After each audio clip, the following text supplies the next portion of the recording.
Welcome everyone to the second annual Christmas special, and thank you so much for tuning into this video where today, and if you remember firstly from last year, I had Anthony A. Perez join me on 4 Christmases, and man, the ways that we've come in a space of a year is incredible. And this Christmas I decided to have him back onto the channel, but not to talk about a serious comedy movie this time, but actually a joke of a comedy film, a sci-fi original called Santa Jaws, which came out in 2018, directed by Misty Talley, and written by Jake Kiernan. Anthony A. Perez is joining me onto the channel once again today, so a big thank you to Anthony for being here and joining me for yet another collab, because it's been some time since I've had him onto the channel. Firstly, to tell you about the plot of this classic Santa Jaws, a boy named Cody, played by Reid Miller, wishes, after getting himself grounded by his parents, which by the way, he brings it all onto himself. He basically gets grounded, and he likes drawing and doing some art in his spare time and making these kind of comics, and he makes a comic called Santa Jaws. And in this kind of angry bubble that he's put himself in by being grounded, he wishes with this magical pen that Santa Jaws comes to life, and basically he has a Christmas alone and takes out his family, but he gets more than he bargains for. And the cast of Santa Jaws includes Courtney Cummings as Jena, Jim Klock as Peter, Carrie, Lazar as Caroline, Arthur McEwen as Josh, Miles Doleac stars as Mike. We've also got Horn Tran as Steve, Scott Allen Perry as Clark, and we've got Ritchie Montgomery as Papa Joe. So the biggest positives I can give this movie firstly is Miles Dolac's character as Mike and Ritchie Montgomery as Papa Joe. Those two are the most believable in this movie. Everyone else is just throwaway. You know, a lot of times in these reviews I've done, I've talked a lot about asylum movies, and by now we have this expectation of they aren't amazing movies, but they're just a good, fun, stupid, silly time. And these actors and actresses know exactly what kind of movie that they're getting into. This is the same case here. Santa Jaws, the shark is the best element about this movie, and some of the kills that the shark does itself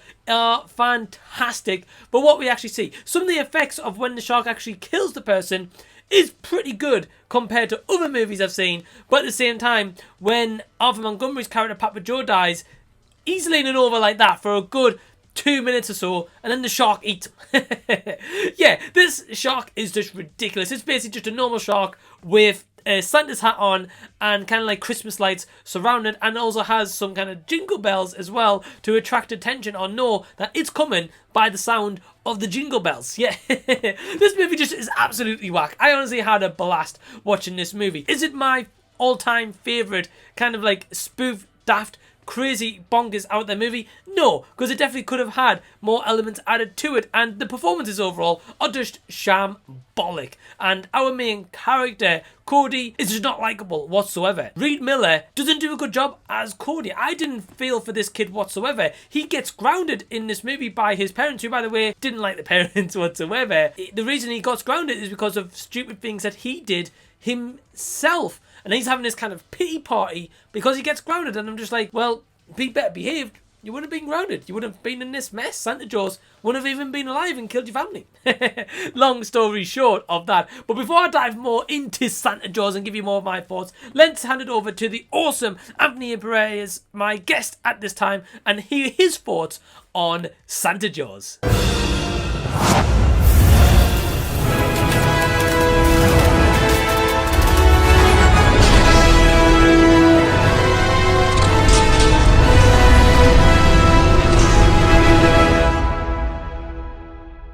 What's going on, Mike and all his viewers? Thank you so much, my friend, for having me on for another video. This time around, Santa Jaws.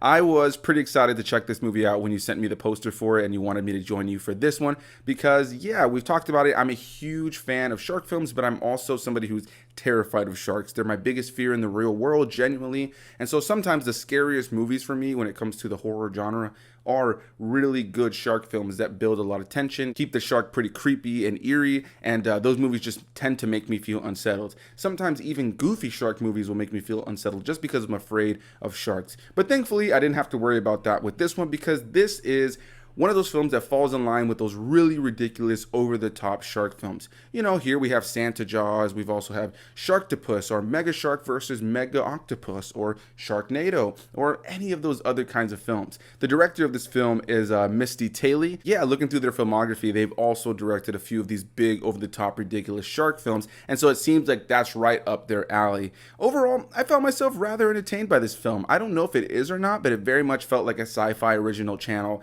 movie, and there's a fun to those kinds of movies. This movie is one of those that you can't really critique on the same level that you would critique another film that's going for a more serious approach, because with a film like this, you have to take into account when you're critiquing it that it does have that self-aware element. The film is literally about a kid that brings a shark to life, a Santa shark to life, through his comic book, through a magical pen. Ultimately, the premise is goofy, so the performances, the dialogue is all going to follow suit. And so by the time the movie is over, it was an entertaining ride for me. I found it to be a big, dumb, fun movie with some great shark moments, though I feel like they never really fully utilized the ability to go all out with this shark. You have this shark that has a Santa Claus hat on, and instead of hearing the traditional dum dum dum, you hear the jingle bells, and yeah, they use different things like Christmas lights that they have wrapped around them to pull people into the water, and later on it ends up getting a candy cane, like almost like unicorn horn coming out of its head. And so it's a big, ridiculous, stupid movie, but I feel sometimes they didn't go all out when it comes to doing some really big, over-the-top fun kills with the shark. Ultimately, though, I was into the characters for what the movie is. It's really stupid. The dialogue is really dumb. It's not a movie that you're ever really going to take seriously. It's not a movie that I'm going to walk away from and, think about these characters and how rich their storytelling was. It's just a dumb film, and it's hard to really critique it hard when you can tell that the actors were directed to act terribly. You know what I mean? It almost feels like they're purposefully delivering lines in a very ridiculous and unrealistic way. Now, that's not to say that these actors would have been phenomenal in a much more serious approach to this movie, but you can definitely tell that they're hamming it up. You can definitely tell that the director and the writer were having fun with just this really silly, over-the-top concept that kind of, again, has dialogue that follows suit, and these actors were delivering those lines in just such a silly and dumb way. Is this film going to be exciting or fun for most people? I'm going to go ahead and say no. But as somebody who enjoys these dumb shark movies, as somebody who can enjoy a good self-aware, comedy, horror movie like this, I definitely enjoyed it on that level. This isn't a phenomenal film, but it was free to watch with no ads on Amazon Prime. So if it's something that's, intriguing to you, if you just want to watch a dumb, fun shark movie, definitely check it out. A comic book come to life that is Santa Jaws. Not a phenomenal film, but a film that I genuinely did enjoy for what it was. One of the things that made me laugh while I was watching it was that characters would die, and they're part of these main characters' family, and they'd be like, no, and then like 2 seconds later they'd be smiling. They would never even shed a tear in any way, shape, or form. And I think that that's just part of the charm of these kinds of films. It's a quick, easy, breezy watch. It looks pretty good. The shark looks terrible. Horrible CGI on the shark. But I almost feel like that's part of the whole thing. This movie is going for like a B, C list kind of movie that is really stupid. You can tell that nobody was making this trying to make a really good movie. It's always heartbreaking when you see a movie that's trying to be good that turns out to be bad because maybe the story or certain things that were in the film just didn't work. So if a movie's going for serious and it just doesn't land on those different beats that it needs to hit, then you're not really going to be captivated or into what's happening. But when it comes to a film like this, when you as a viewer can be like, okay, the director, the writer, the cast, the crew, everybody set out to make a really ridiculous, bonkers film that doesn't really live in any sense of reality, and you can tell that they're not going for any sort of, grounded storytelling here, then you can just sit back and enjoy a movie like this and just have a good, dumb, fun time with it. And ultimately, that's what I did with it. So a big thanks to Mike for having me here on this video. Always a pleasure to be in one of your collabs, my friend. And yeah, definitely curious to see if people in the comments have seen Santa Jaws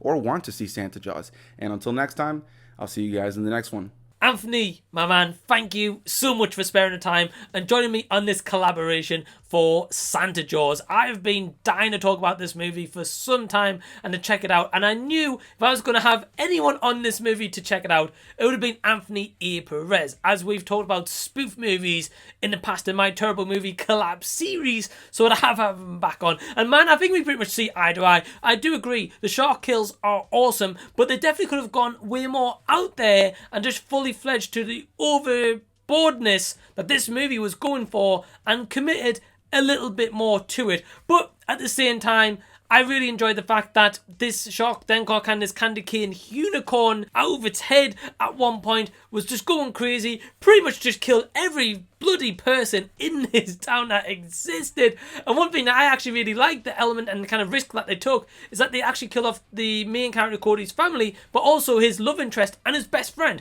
I thought, wow, okay, there's going to be a couple of survivors in this movie at least. There's going to be a couple of people here and there, but no, it was actually mainly just him. One of the worst performances I've seen in this movie, but heck, maybe even in a spoof kind of just ridiculous out there movie in general, is the character of Klock, played by Scott Allen Perry. Now don't get me wrong, I know all the cast in this basically know what kind of movie they're in. It's just a stupid bombastic movie. But Scott Allen Perry's character of Klock, man, he was annoying as shit. I really just wish he was off the screen and just wasn't written in this movie, because this movie would have probably elevated from, IMDb's rating of 3.9 out of 10 to probably a fucking 6.9 out of 10 if it wasn't for this guy. Yeah, just Santa Jaws is just absolutely fun-filled and ridiculous, and what a way to start off this Christmas special by talking about an absolute stinker, but nonetheless is an absolute great time. Well, my rating for Santa Jaws is... So yeah, once again, big thank you to Anthony A. Perez for appearing into this collab. And if you haven't subscribed to this guy's channel as of yet, well, what are you seriously doing? Click on the link down below in the description box. Head over to Anthony's channel. Go give him a subscribe. Go check out his videos. Tell him that Mike from Did You See That sent you. And click also on the thumbs up button on this video by giving it a like, and also subscribe to my channel, because I've certainly got plenty more Christmas movies lined up for you in this second annual Christmas special. But guys, thank you so much for tuning into this video. Until the next time that I see you, I'll be seeing you later.